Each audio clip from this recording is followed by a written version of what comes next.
Ini adalah Gunung Uhud.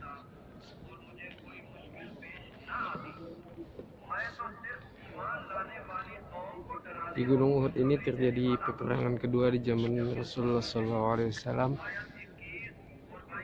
di mana kekalahan terjadi di kaum muslimin karena sebagian sahabat tidak mentaati perintah Rasulullah SAW. Yaitu jumlah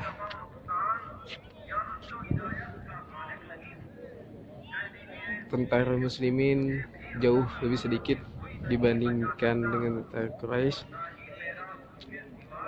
Oleh Rasulullah SAW dilakukan strategi perang dengan menempatkan pasukan pemanah di dua pos. Salah satu pos berada di atas gunung yang banyak orang naik ke atas di sana. Pada waktu itu kaum muslimin berhasil mendesak kaum Quraisy, dan para penjaga pos pemanah sahabat-sahabat Rasulullah sebagian ada yang tergoda untuk ikut turun ke bawah merebutkan harta pampasan perang. Melihat hal itu, Khalid bin Walid yang waktu itu masih belum masuk Islam dan menjadi salah satu pemimpin di pasukan Quraisy, melihat kesempatan kemudian berhasil merebut pos yang ditinggalkan oleh kaum muslimin.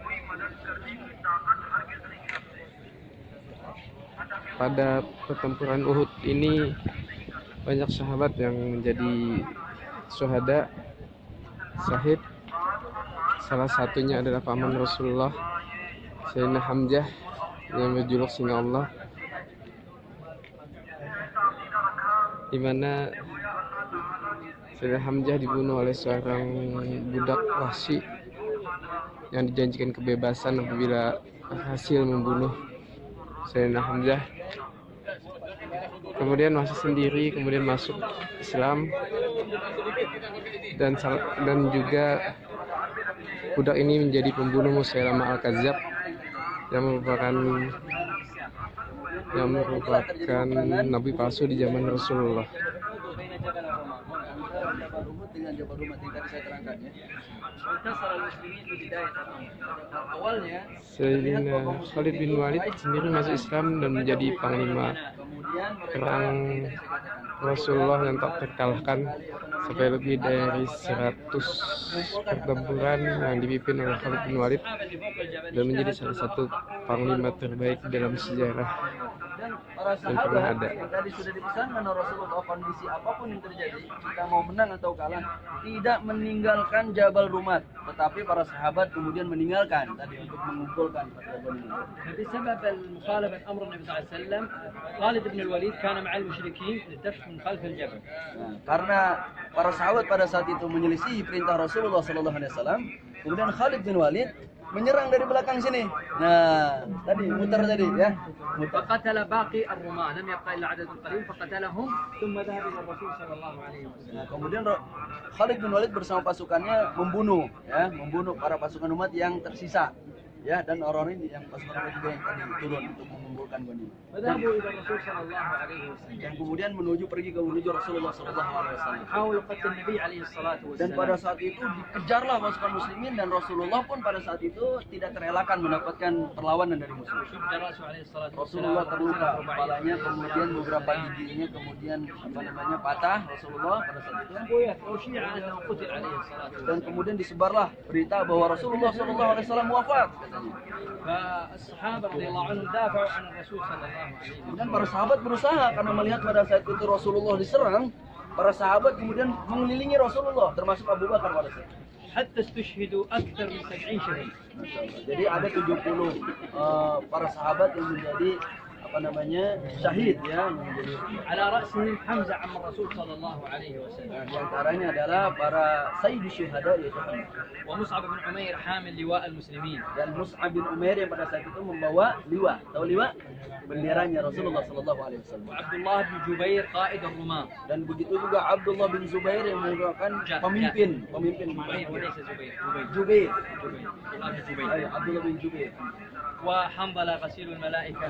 Kemudian alhamdulillah وأنس بن النضر وعبد الله بن حرام وأكثر من 70 شهيد. dan banyak sekali para sahabat pada saat itu yang menjadi korban pada peperangan Uhud dan kemudian menjadi syahid. فنزورهم اقتداء بالرسول صلى الله عليه وسلم. Nah, maka kita pada saat ini kenapa harus mengunjungi tempat ini? Ini sebagai bentuk iqtida karena kita mengikuti Rasulullah sallallahu alaihi wasallam. Rasulullah senantiasa mengunjungi para sahabat syuhada. زارهم وسلم عليهم ودعا لهم. Kemudian Rasulullah biasa mengalami para syuhada ini mendoakan sebagaimana yang akan kita lakukan itu. يقول Kemudian berkata, ayo kita ucapkan السلام عليكم دار قوم مؤمنين. Assalamualaikum dara qaumil mu'minin. أنتم السابقون. Antumus sabiqun. وإنا إن شاء الله Wa inna insyaallah بكم لاحقون. bikum lahiqun. أسأل الله As'alullah لنا ولكم العافية. lana wa lakumul afiyah. اللهم اغفر لنا ولهم. Allahumma ighfir lana wa lahum. اللهم لا تحرمنا أجرهم Allahumma la tahrimna ajrahum ولا تفتنا بعدهم wa la taftinna ba'dahum واغفر لنا ولهم. waghfir lana wa lahum. هذا هو السلام ثم ندعو لهم اللهم اغفر لهم وارحمهم. Inilah salam yang disampaikan Rasulullah sallallahu alaihi wasallam kemudian kita mendoakan Allahumma ighfir lahum warhamhum wa'afihim wa'fu anhum wa akrim nuzulahum wa wasi' mudkhalahum waj'al quburahum rawdatan min riyadil jannah wa la taj'al quburahum hufratan min hufril nar. والغرض من الزيارة العظة والعبرة وتذكر الموت. Tentunya kita mengunjungi dan ziarah ke makam ini sebagai ibrah ya, mengambil pelajaran. والدعاء لهم كذلك لأن الميت بحاجة إلى الدعاء. Begitu juga kita mendoakan mayit, bukan kita yang meminta doa dari mayit. Dan seperti itulah yang dibutuhkan oleh para syuhada juga. بارك الله فيكم ووفقكم الله. Semoga Allah senantiasa memberkahi kita semua. الله يتقبل منا Amin. Dan Allah senantiasa menerima amal kita semua. Jazakallah khair. بارك الله فيك. بارك الله. حياكم الله. بارك الله. أهلا وسهلا. أهلا وسهلا. Sudah masuk.